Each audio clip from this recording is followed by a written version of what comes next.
हमारे बच्चे को We do it to God. परमेश्वर के लिए करते हैं।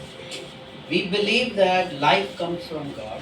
हम विश्वास करते हैं कि जीवन परमेश्वर की ओर से आता है God is the origin of life. और परमेश्वर से स्रोत है जो जीवन का उत्पन्न करता है।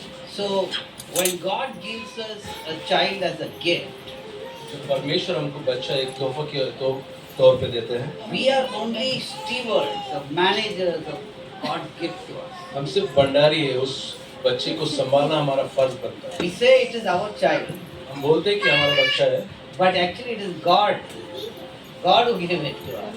हकीकत में परमेश्वर ने दिया है। हम कहते हैं कि हमारे बच्चा है, लेकिन हकीकत में परमेश्वर ने हमको दिया है। Okay, so we have to remember that our children belong to God. और हमको हमेशा याद रखना है कि हमारे बच्चे परमेश्वर के हैं।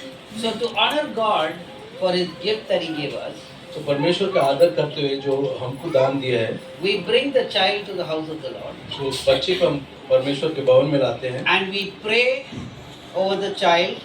और हम प्रार्थना करते हैं बच्चे से। But that's one part. वो एक भाग The है। second part is दूसरा भाग ये है the dedication of the entire family, their commitment. और समर्पण जो पूरा परिवार का है। So two things happen. जो चीज होते हैं, One, we dedicate the child and say, God, you gave this gift to us. पहली बात हम समर्पण करते हैं बच्चे का And God, this is yours. This child is yours. और ये कहते हैं कि परमेश्वर ये तेरा है। You have given us this child to look after, to grow, and to achieve this child.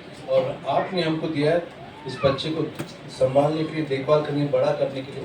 Part two of that is they make a commitment before God, दूसरा भाग ये है कि माँ बाप समर्पण करते हैं और कमिटमेंट करते हैं saying that परमेश्वर को। God, we will do and we will look after this child and we will teach the child the ways of the Lord. और हम परमेश्वर और माँ बाप परमेश्वर को कहते हैं और कमिटमेंट करते हैं कि हम बच्चे को आपके वचनों के अनुसार उसको ऊपर लाएंगे। See, Moses' mother looked after him, as मूसा का माँ ने उसको देखा है, but देखभाल किया. देखभाल किया। But Moses' mother knew that one day this child will go from my house into Pharaoh's house.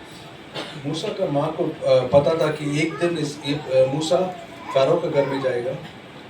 But before he went, लेकिन उसके जाने से पहले his mother taught him everything about God, about the things that he need to know. और वहाँ जाने से पहले उसकी माँ ने अपना फर्ज पूरा करते हुए उसको सब कुछ सिखाया। That's what परमेश्वर के बारे में। Bible also tells us.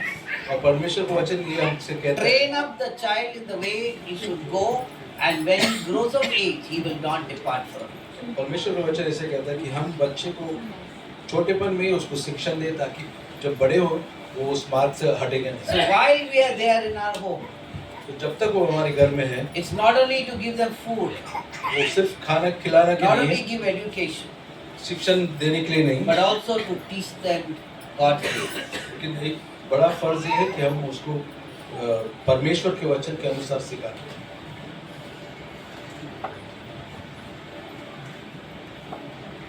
आज ये भाई सुनील और सिस्टर एवेलिना प्रभु की उपस्थिति में और कलीसिया के सामने उपस्थित है अपने बेटा को लेकर के समर्पण करने के लिए।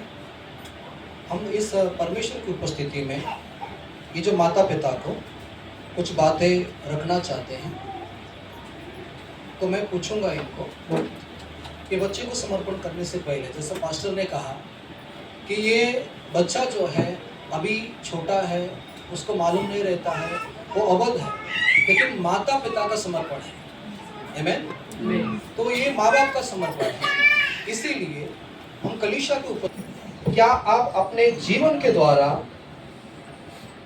अपने बच्चे में मसीह के गुणों को रोपित एवं विकसित करेंगे? पीछे सुना नहीं। हाँ करेंगे। क्या आप प्रारंभ से ही अपने बच्चों को वचन के द्वारा एवं उसके ज्ञान में और प्रार्थना में हमेशा आगे बढ़ाएंगे? हाँ बढ़ाएंगे। क्या आप समय आने पर अपने बच्चों को नियमित रूप से संडे स्कूल भेजेंगे? हाँ भेजेंगे। क्या आप अपने बच्चों को इस प्रकार बढ़ाएंगे कि वह प्रभु यीशु मसीह को ही अपना उद्धारकर्ता स्वीकार करें और अंत तक उसमें उसके मार्ग पर बने रहें? क्या आप अपने बच्चों को अपने